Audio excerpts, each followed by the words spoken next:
یاد رہے کہ یہ جن سے واقعہ نقل کیا جا رہا ہے یہ اپنے زمانے کی بہت بڑی شخصیت ہے، ملا زین العابدین سلماسی، بہت محترم شخصیت تھے۔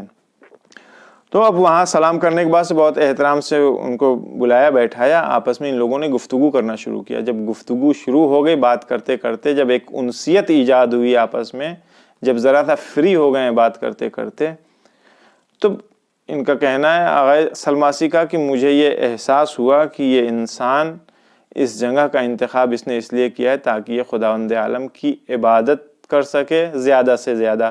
اس نے اپنا گھر بار، بیوی بچے، دنیا سب کچھ چھوڑ دیا ہے اور یہ صحرا میں عبادت کرنے کے لیے یہاں موجود ہے۔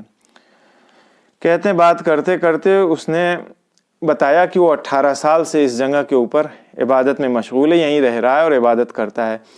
کہتے ہیں کہ میں نے اس کے پاس مراجع تقلید کی، اس زمانے کے جو مراجع تقلید رہے ہوں گے ان کی توضیح المسائل، رسالہ عملیہ جسے کہتے ہیں، وہ بھی میں نے اس کے پاس وہاں دیکھی، اور دوسری فقہی کتابیں بھی اس کے پاس میں نے وہاں دیکھی۔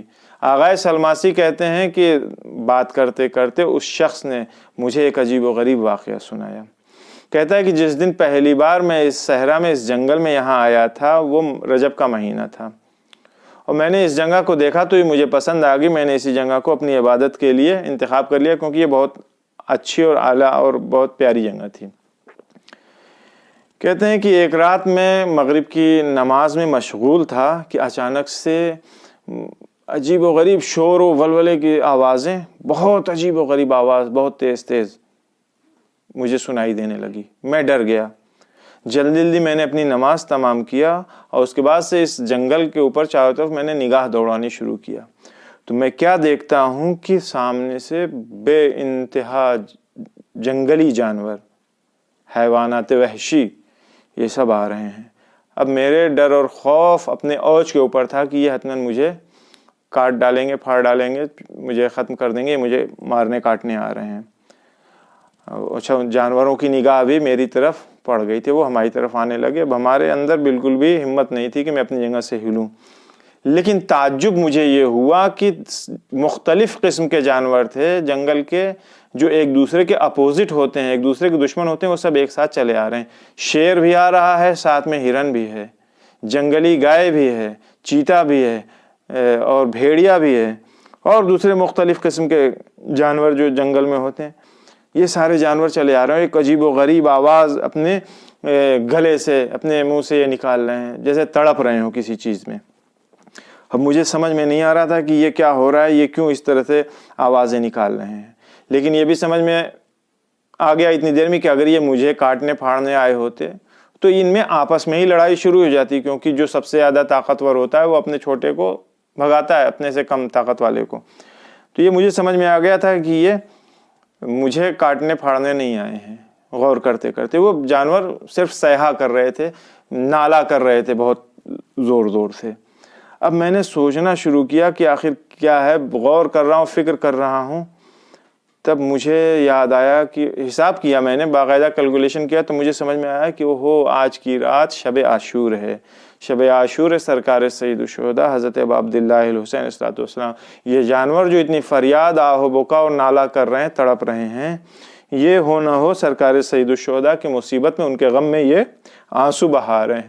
جیسے ہی یہ بات ہمارے ذہن میں آئی ہے، میں نے اپنے سر سے اپنا امامہ اتار دیا، اپنے ہاتھوں سے اپنا سر پیٹنا شروع کیا۔ میں کہتا، اب میں نے اپنی ابا اتار دیا، میں نے اپنے سر کو پیٹنا شروع کیا۔ میں اپنے اس جگہ سے جو بلندی کے اوپر میں کھڑا تھا وہاں سے میں اتر کے نیچے آتا ہوں اور میں کہتا جاتا ہوں، حسین حسین شہید کربلا، حسین حسین شہید کربلا۔ یہ کہتے کہتے میں سینے پہ کبھی ہاتھ مارتا ہوں، کبھی اپنے سر کے اوپر ہاتھ مارتا ہوں۔ یہ سارے جانور جو یہاں اکٹھا تھے انہوں نے بیچ میں ایک راستہ جیسا بنا دیا۔ میں بیچ راستے میں پہنچا، چاروں طرف سے جانوروں نے مجھے گھیر لیا۔ میں اسی طرح سے حسین حسین کرتا رہا۔ کوئی جانور جو ہے اپنا سر زمین کے اوپر مار رہا تھا، کوئی جانور زمین کے اوپر لوٹ رہا تھا، کوئی بہت درد بھری آواز اپنے گلے سے نکال رہا تھا۔ یہ سلسلہ چلتا رہا یہاں تک کہ طلوع فجر کا وقت ہوا۔ اس کے بعد سے دھیرے دھیرے یہ جانور واپس لوٹ گئے، لیکن جانے میں بھی ایک ترتیب تھی۔ جو سب سے زیادہ وحشی تھا، مثلا شیر، وہ سب سے پہلے گیا، اس کے بعد چیتا گیا، اس کے بعد بھیڑیا گیا، اس طرح سے آخر میں سب سے کمزور جانور گیا۔ فرماتے ہیں کہ یہ سسٹم مجھے 18 سال ہو گیا، آج 18 سال سے یہ لگاتار یہ واقعہ ہر سال ہوتا ہے.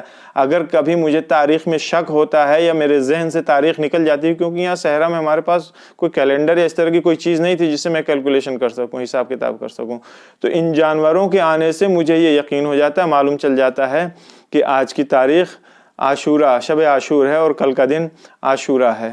تو سرکار سید الشہداء کی ذات وہ ذات ہے جس کے اوپر زمین بھی روئی ہے، آسمان بھی رویا ہے، انسان بھی روتا ہے، جانور بھی روتے ہیں، درخت بھی روتے ہیں، کائنات میں جتنی مخلوق موجود ہے سب سرکار سید الشہداء پر روتی ہے. ہمارے بھی کوشش یہ ہونی چاہیے کہ خداوند عالم نے چونکہ ہمیں عقل دی ہے، شعور دیا ہے، ہم بھی سرکار سید الشہداء کے اوپر آنسو بہائیں، لیکن یہ آنسو اگر معرفت کے ساتھ نکلیں گے تو ہماری سعادت اور ہمارے کمال کے لیے مددگار قرار پائیں گے. والسلام علیکم ورحمۃ اللہ وبرکاتہ.